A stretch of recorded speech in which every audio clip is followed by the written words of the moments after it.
Kenya koro wacho ni ngimagi kod chal mar uchumi osebedo kamedo dhi marach nyaka ne sirikand Kenya Kwanza kautelo higa 2022. Nonrono otim kod kambi mar Tifa e kind dwe mar 8 kod 9 higani kipimo kod manotim dwe mar 5 yango ni ngima jo Kenya medo mana dhi marach. Simfrozo Kinda ntiere kod ler.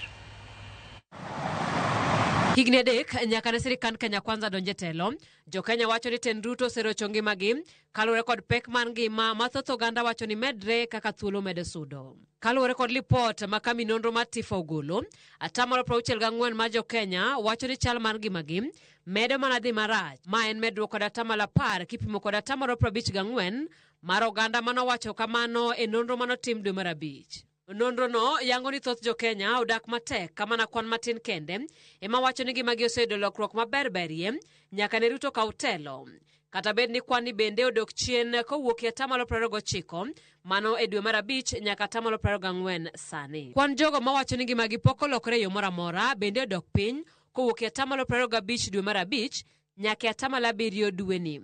Gima nyiso ni thoth jo Kenya mane rik temo sani bende liet mar pek ngima osaso. Jo Kenya mathoth seyo pek mar ngima kuom chik mar omenda mar higani ka 82% wacho ni chik makamano omedo nengo mar mwandu ma ji tiyogo e udi pile ka pile kaka chiemo. 31% wacho ni chik no omedo suru ewi osachgi gima koro miyo omenda ma gitero pacho oduono.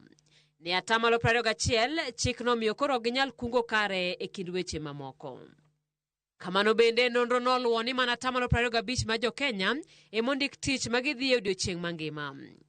23% tiyo tijegi giwegi ka joma onge tich kendo menyo gin 17%.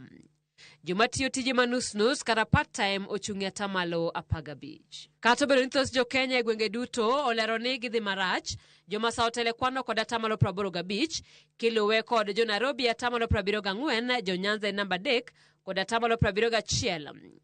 Milambo mar Hoho mar Okak nitiere 72%, ugwe mar Kenya 68%. Jo Nyanduat mar piny Kenya ema ok ngimagi dhi marach ahinya ka gichung'e 41%. Magi timre kata obedo ni sirikand Kenya Kwanza to osiko kagoyo kore ni telo dhi kare kaluwore ni giluwo chenro margi mar bottom up agenda e yo makare. Simfroz Okinda, Ramogi TV.